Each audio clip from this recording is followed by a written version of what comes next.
Here we go.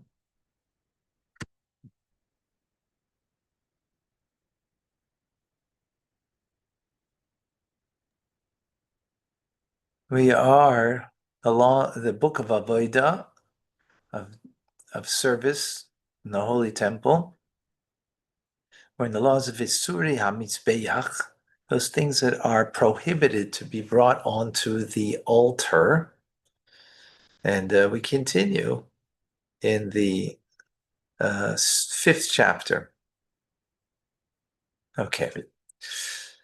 So, chapter 5, the first halacha, even the slightest amount of leavening agent and a sweet entity is forbidden as an offering for the altar. It's forbidden. The verse says, for no leavening agent or honey shall be kindled as a fire offering. One is liable only if you set them afire together with a sacrifice or for the sake of a sacrifice, right? So if you use the leavening agent in any manner, then you would be, right. Whether one sets afire these entities themselves or a mixture of them, he is liable for lashes for even one individually. If he sets afire both of them at the same time, he's liable for only one set of lashes because both of them are mentioned in the same prohibition. So it's the same prohibition. In other words, if you use both of them, so you might think, oh, what's two prohibitions? Because it's two different things, leavening agent and a sweetener.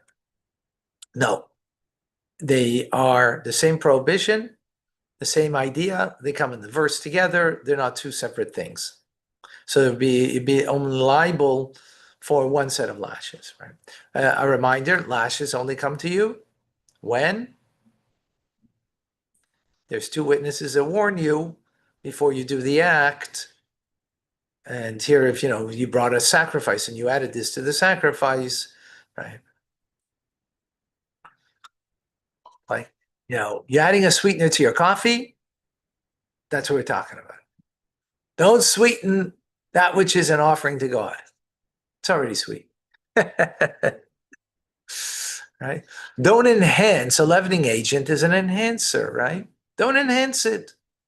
Give it as is. Okay, number 2, even if the verse doesn't say that, I'm just, adding something. Even if the slightest amount of these substances fell into the incense offering, it is disqualified. If one sets a mixture of fire in the sanctuary, is worthy of lashes.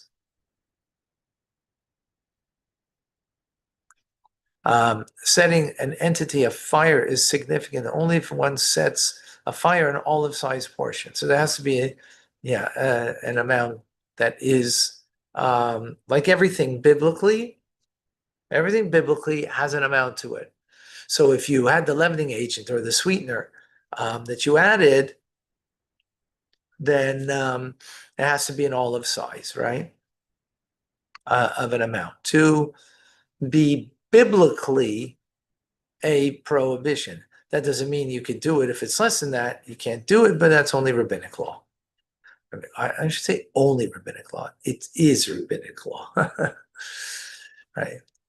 Not that rabbinic law is less important. Not at all. In a certain way, it's more important.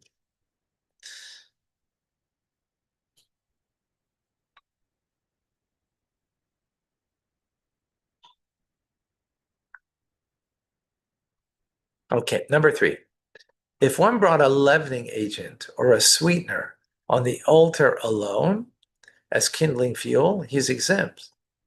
As it says that they should not be brought to the altar as a pleasant fragrance. Implied is that they should not be brought as a pleasant fragrance, as a sacrifice, but not to be brought as kindling fuel. Right. So let's say you're for whatever reason, this leavening agent, you were using it to set it on fire, so now you could burn the offering, right?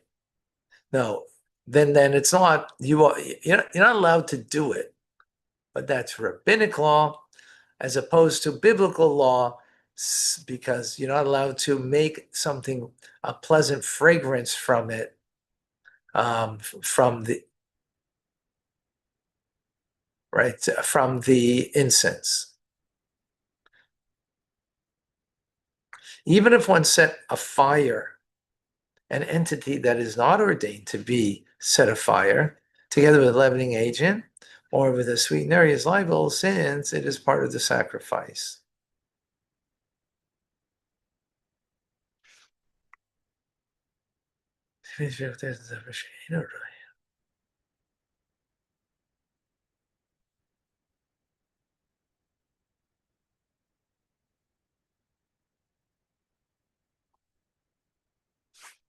So here you're not using it.